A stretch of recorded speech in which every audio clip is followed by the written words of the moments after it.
I hope you're ready for another season of Nock On, because it is gonna be a good one. I couldn't think of a better way to conclude this Nock On season than to let you come along with me and my good friend Mike, who's one of the most excitable bow hunters I've ever been around, as we try to wrap our last Iowa tags around 2 giant bucks. But before we do that, I want to make sure that I thank you once again for continuing to spread the word about Nock On, and also be able to continue to get more people addicted to archery. So thank you once again for continuing to support and watch Nock On and share what we're all about.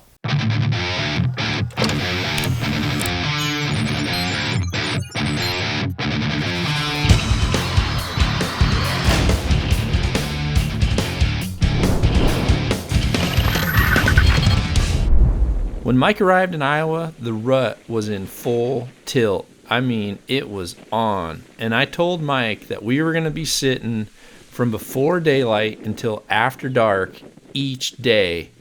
We were going to hit the horns, we were going to have the grunt tubes, and I can tell you that just like this first day, we were already in the bucks. And although there were some great bucks, I really wanted Mike to have an opportunity at this huge buck that I had encountered earlier in the season that I nicknamed Spurs because of his double split eye guards and big old turkey spurs on the bases of this huge frame. But the problem with this buck was he was always in zombie mode and wouldn't respond to anything. But we stayed after it. I just kept hitting the horns, hitting the grunt tube, and after 38 hours, it all came together on a giant Iowa whitetail. Kill that buck, kill that buck, kill that buck, kill that buck.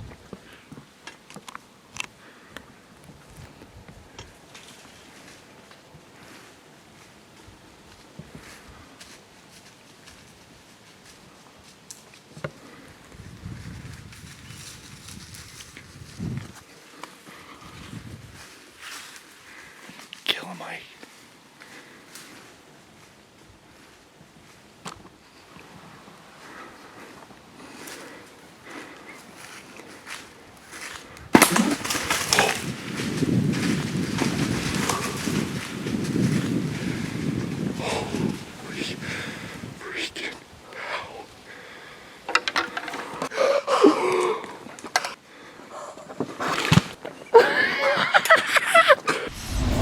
This buck came in so fast, I still had my horns in my hand as he touched our tree.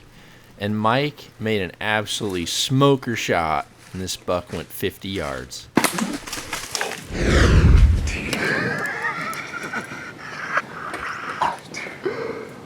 Oh, dude. I'm freaking see it. Yeah! Good grief.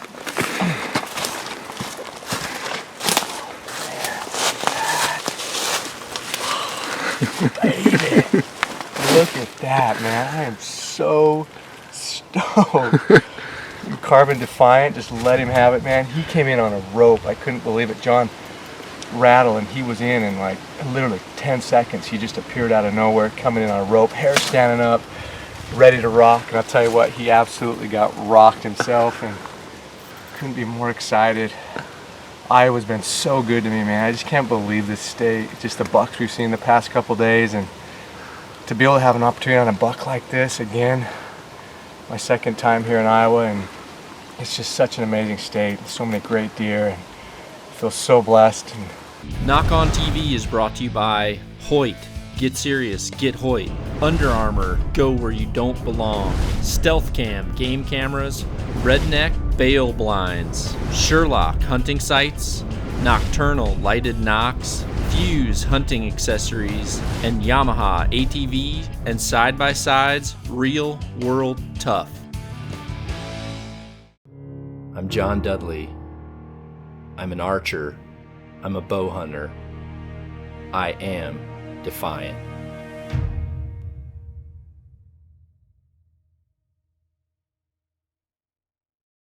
Add up how much, so you've been here, this is your 4th day. So we've hunted 3 days and just this few hours in the morning. So how many hours are we at? golly, yeah, we're, 37, 38 hours. Because we've hunted 12 hours a day for 3 days. Yep. And then this morning we got in at pitch black, rode in.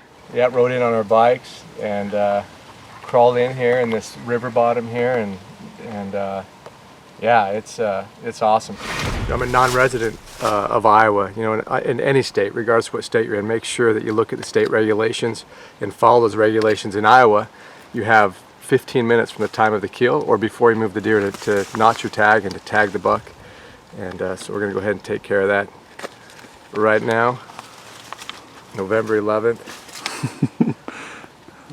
It's such a good 11/11 is such a good day for whitetails, man. No better feeling than this right here, baby. That's no the best feeling. Other than like slicing a knife into a big old tenderloin, but yeah. Yeah. There you go. That's it. It's official. Officially an Iowa tagged buck. Then you just call that in. Yeah, call in the number and report your success, and you're golden. Wow. Congrats again, buddy. Thanks, man. The new Feld Outfitter, it's such an awesome whitetail tool to get into tight places quietly and effectively. So we rode down here this morning as quiet as can be and killed my buck. And we'll get a trailer and get that thing out of here. But for now, ride back up and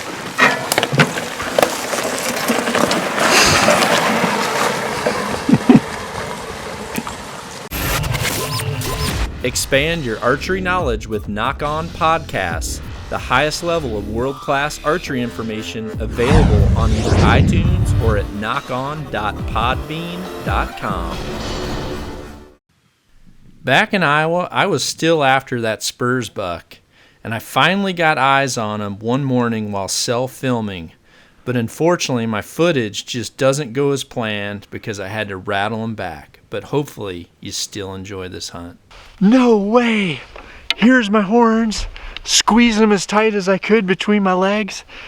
That buck came running in, and he just ran right by me. Literally got where my wind was kind of sketchy. I had to just do nothing, let him put his nose back to the ground, and he started looking for some more doe activity. And I just waited for him to get a little bit more out of sight, hit the horns together again, and he just came charging right back in. I was doing my best to film and pick one shooting lane that I had. I had the camera there, tried to stop him. He didn't stop, and if you can believe it, while I was at full draw, I just nudged the camera over. I hope he was still in frame. Looked like I might have just bumped the limb or something, but the shot was absolutely perfect. He went by here, and it was freaking right in the boiler room, and he's crashed right there. Could not. That's defying the odds right there. I can guarantee you. I can't wait to get my hands on this buck. Yes! Well, here he is. I tagged him. Went and got some help to get him out of here, and what an awesome buck. This is spurs right here. You can see he's got some turkey spurs right at his bases and split eye guards. He's actually got spurs coming out the back as well. Great width, huge main beam, and just an awesome buck. first buck with that new Carbon Defiant 34, and man, I can tell you right now, this is what it's all about. A couple things I learned is never be afraid to hunt all day. I keep saying that. And also, don't be afraid of Friday the 13th, because good things can happen. I am super, super jacked. Thanks for watching, everybody. Field Recon. For this field recon segment, I want to talk with you about how to set up and properly hunt these bowl-like areas, because these are the areas that are hot spots for big bucks. They're great for bedding, but they're also great for those high concentration rut areas where the does like to come in here to hide, and also where the bucks like to bring does in order to breed. So what's tough about areas like this, and especially if you've ever tried to hunt one, you're gonna know that it's really tough to know what the wind is doing once you get down into these lower areas. So what I've done here is I actually took this natural neck down position of this bowl, and I've found a perfect location to hunt on the high side of it where my wind is favorable blowing out of this bowl, but then I'm also able to make sure that my traffic down in here is going to be concentrated, and that I also have a fairly good shooting opportunity, and I'm not actually getting down in here to where my wind is swirling and to where I'm putting scent down here. So the first thing that I did was I actually tried to create natural travel paths a little bit on the side hill of this bowl, and I did that by using a pull behind mower on my ATV, and I mowed some paths that go along the paralleling side hills. From there, what I did was I came down in here with a hand trimmer, and I went ahead and trimmed some of these smaller brush areas that were naturally showing up through these briars, and I made them a lot more easier for the deer to use those travel paths to come out of the bowl onto the paralleling side hill trails that I made, and it's working amazing. This is just beat down to the mud where these deer are starting to funnel right through here. And then the last thing that I did was I went ahead and took a chainsaw to some of the real invasive trees, and I hinged them away from this trail. And what that does is it prevents the deer from using a whole bunch of alternatives. We've really wanted them to key in on these few trails that we've put here that funnel up to that paralleling path and give us a perfectly broadside shot at 15 yards. This is an ideal way to hunt these bowl-like areas that have a lot of thick cover and are really used during the rut without letting your scent blow around in there and without scaring out those mature bucks.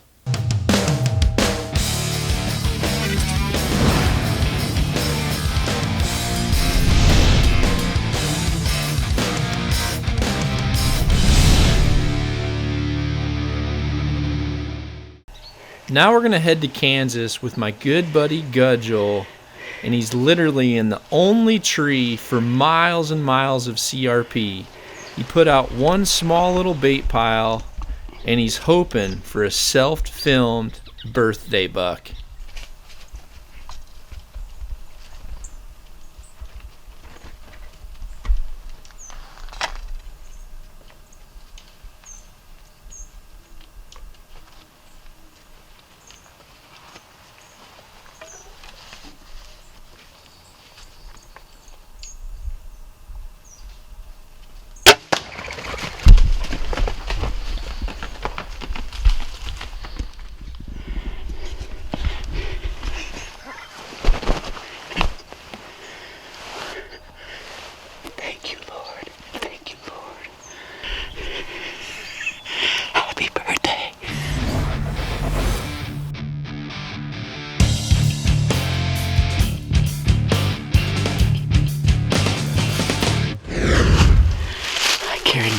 Sack of feed.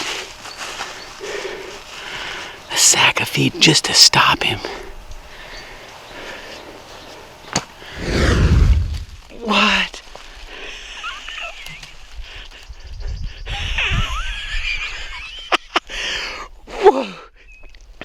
Is that a birthday buck or what? Oh my gosh. Oh. Self-filming. Let me set my camera ground so I can put my hands on him. If it weren't for Dud, huge difference, man. Huge difference. Listen to him. Learn from him. Guy's amazing. What he gives is incredible. So he's got a great heart.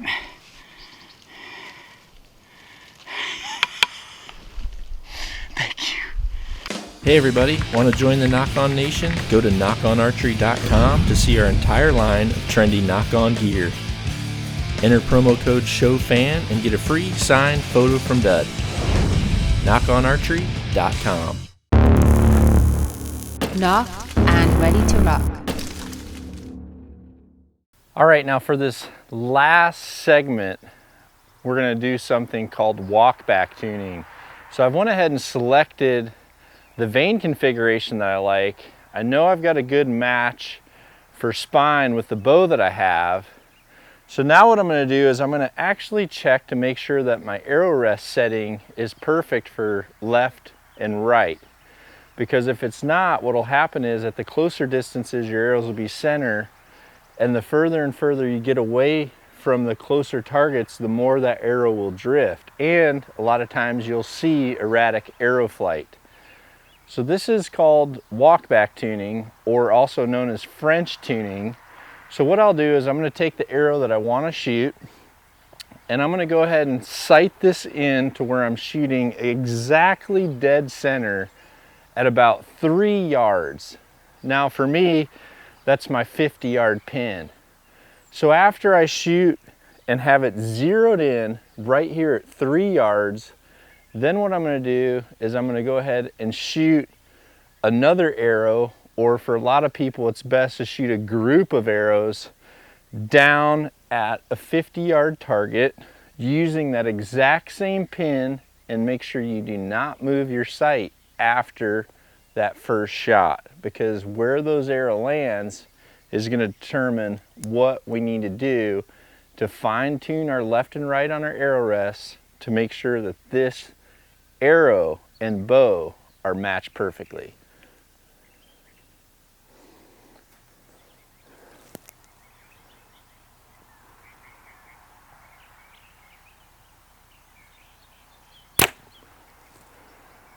Okay, you can see my left to right is exactly dead center. So now I'm going to go ahead and I'm going to shoot down at 50 yards using that exact same pin.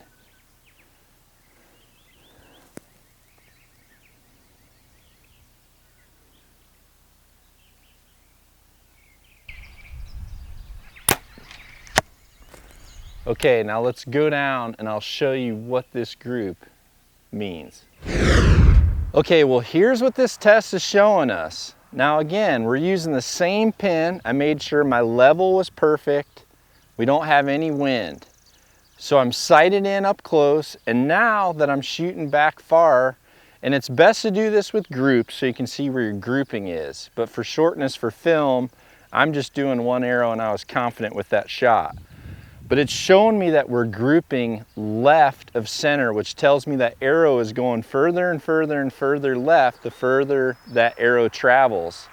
And what that means to me is that my arrow rest is slightly off center, and that's what this walk back tuning or French tuning shows us.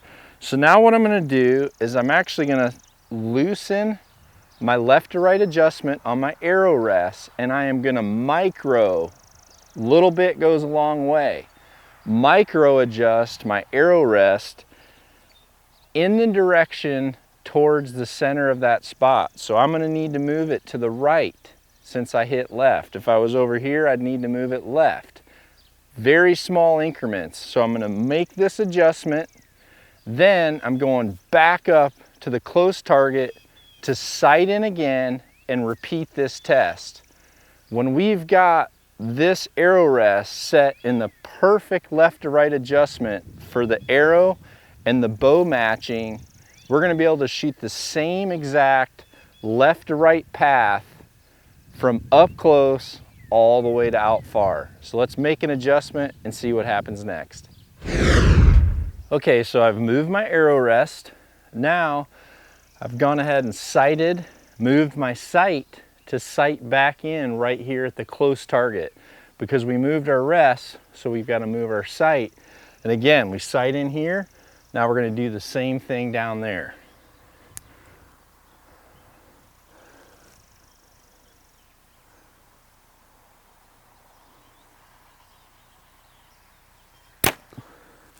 Okay, right in that same hole. Now we're going to shoot down range again and see what we get this time.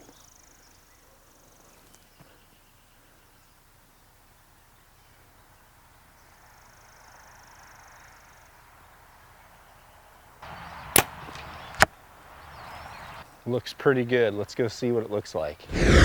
All right, well, here's the perfect result, and this is what this test is all about. You can see after making those adjustments that we talked about, we're now able to shoot exactly in a dead center line right up close, and then we're able to hold that same line at a distance. And what that tells us is that our arrow is following the same path of the sight all the way. Just make sure that you're always watching your level.